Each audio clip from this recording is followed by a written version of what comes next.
இன்றைக்கு நம்முடைய ஆத்மா, இந்த ஆத்மா தேவனை நோக்கி கூப்பிடும் போது ஆண்டுடைய சத்தத்தை கேட்கிற ஆத்மாவா இருக்கிறது. அல்லேலூயா. சங்கீதக்காரன் தாவீது சொல்கிறான் வேதத்துல, என் ஆத்மாவை கர்த்தரை ஸ்தோத்திரி. இஸ்ரவேல் ஜனங்கள் அந்த எரியோகு கோட்டைக்கு முன்பதாக ஒவ்வொரு நாளும் போய் என்ன பண்ணாங்களா? துதித்தார்கள், ஸ்தோத்தரித்தார்கள். பவுலும் சீலாவும் சிறையில் அடைக்கப்பட்ட நிலையில அவங்க என்ன பண்ணாங்களா? தேவனை துதித்து பாடினார்கள். ஆமே. சில இக்கட்டான சூழ்நிலையில நம்ம எத்தனை பேர் தேவனை நோக்கி கூப்பிடுகிறோம்? அப்ப இந்த ஆத்மா நீங்க எவ்வளவுதான் ஜெபம் பண்ணீங்கனாலும் அந்த ஆத்மா தேவனை நோக்கி கூப்பிடும்போது அற்புதம் நடக்குமா? நடக்காது. அப்போ என் ஆத்மாவே கர்த்தரை ஸ்தோத்திரி, அவர் செய்த சகல உபகாரங்களை மறவாத, அவர் உன் அக்கிரமங்களை மன்னித்து உன் நோய்கள் எல்லாம் குணமாக்கி. நம்ம நினைக்கிறோம் நம்ம சரீரத்துக்குரிய விடுதலைக்காக அந்த நோய் சுகமாக நினைக்கிறோம். நம்ம வீட்டுக்குள்ள எத்தனையோ ஆசீர்வாதத்துல நோயினால கஷ்டப்பட்டு இருக்கிறோம். நல்ல வருமானம் இல்ல, அது ஒரு நோய். வேலை இல்ல, அது ஒரு நோய். கடன் பிரச்சனை, அது ஒரு நோய். தரித்திரம், அது ஒரு நோய்.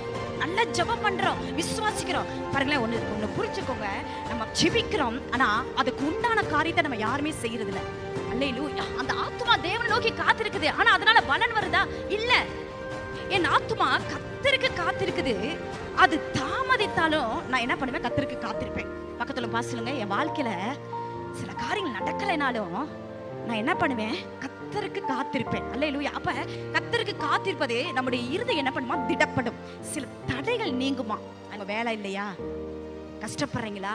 தேவ சமூகத்துல, ஆண்டவரே இந்த தடையெல்லாம் மாறட்டும் ஆண்டவரே, எனக்குரிய ஆசீர்வாதங்களை கொடுங்க ஆண்டவரே, எனக்குரிய விடுதலை கொடுங்க ஆண்டவரே, எனக்குரிய அற்புதங்களை செய்யுங்க ஆண்டவரே சொல்லி ஆண்டவருடைய சமூகத்துல நம்ம என்ன பண்ணணுமா? காத்திருக்கணுமா? அப்பதாங்க பலன் வரும்.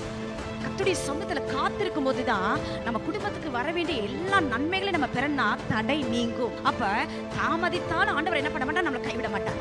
நம்ம நினைக்கலாம், எனக்கு ஏன் அற்புதம் நடக்கல, ஏன் எனக்கு ஆசீர்வாதம் இல்ல, ஏன் எனக்கு நன்மை இல்ல, ஏன் நான் இவ்வளவு பிரயாசப்படுறேன், நான் ஜெபிக்கிறேனே, எனக்கு நன்மைகள் வரலையே, எனக்கு ஆசீர்வாதம் வரலையே அப்படின்னு நம்ம சொல்லிட்டு இருக்கிறோம். ஆனா வசனம் சொல்லுது, நீ தாமதித்தாலும் அது உன் வாழ்க்கையில் நடக்கும்.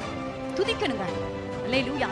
துதிக்கணும். நம்ம எவ்வளவு கூட தேவனை நோக்கி கூப்பிட்டு துதிக்கணும். அவருடைய சமூகத்துல காத்திருக்கணும். அவர் சமூகத்துல ரட்சிப்பு நிமித்தம் நான் இன்னும் அவரை துதிப்பேன். சோர்ந்து போகாது. பலவீனம் வருதா? சோர்ந்து போகாதீங்க.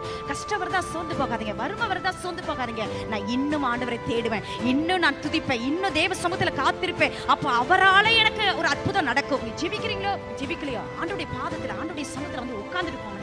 நீங்க எதை நம்புறீங்களோ, என் வாழ்க்கையில இந்த ஆசீர்வாதம் வேணும், இந்த நன்மை வேணும், இந்த அற்புதம் நடக்கணும், நீங்க நம்பி வந்திருக்கிறீங்க பாருங்களா?